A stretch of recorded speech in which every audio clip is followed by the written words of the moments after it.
تحدي القرن، تحدي العظماء، تنويه لاصحاب القلوب الضعيفه. احذر عزيزي المشاهد عشان هيجيلك جلطه في اخر الحلقه.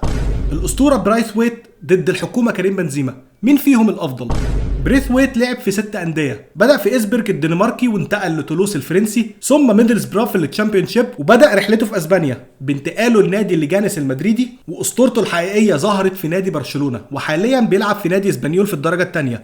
بينما الحكومة كريم بنزيما بدأ مسيرته في نادي ليون وانتقل في 2009 لريال مدريد، وبيختم مسيرته الكرويه حاليا في نادي الاتحاد السعودي. يعني بريثويت لعب في 4 بلاد مختلفه، ولعب في الممتاز ولعب في الدرجه الثانيه، وبنزيما لعب ممتاز فقط وفي 3 بلاد بس، فبالتالي بريثويت يكسب النقطه دي. الاسطوره بريثويت معروف مركزه انه مهاجم قناص صاحب معدل تهديفي ناري، جول كل 3 شهور، لكن يمكنه ايضا اللعب في مركز الجناح نظرا لسرعته الجباره ومهاراته الفرديه المتميزه. ولكن كريم بنزيما طول عمره بيلعب في مركز واحد وهو المهاجم الوهمي. واحد هيقول لي طب ما كده بريثويت يكسب لانه متفوق على بنزيما بمركزين ضد مركز واحد. اقول له لا، ما تبقاش متسرع. هو بريثويت مهاجم قناص وجناح من الطراز الاول، لكن بنزيما تفنن وتألق في مركز المهاجم الوهمي لدرجه انه حرفيا كان وهمي في ماتشات كتير، ما كانش بيظهر ابدا طول الماتش، ولا بيسجل ولا بيصنع ولا بيبدا هجمه ولا موجود تماما. فالنقطه دي تروح للحكومه، والنتيجه 1-1. رغم ان بريثويت كانت قيمته السوقيه سالب 20 مليون، الا انه بسحره ومهاراته وحسه التهديفي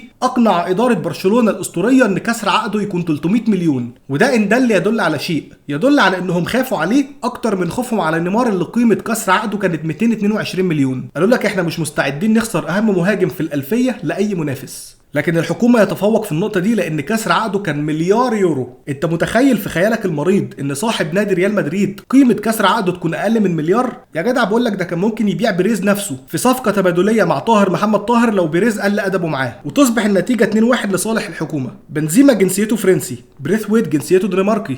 الاثنين تلقائيا يخسروا بسبب جنسياتهم عشان ما بحبش البلدين دول. بريثويت عنده 32 سنه، بنزيما عنده 36 سنه. بنزيما يفوز من جديد عشان اللي اكبر منك بيوم يعرف عنك بسنه. النتيجة 3-1 لصالح الحكومة. بريثويت سجل جول ضد ريال مدريد في ماتش كاس الملك ما بين مدريد وليجانيس، انما بنزيما عمره ما سجل ضد ريال مدريد في تاريخه. ويفوز بريثويت بالنقطة دي وتصبح النتيجة 3-2 للحكومة.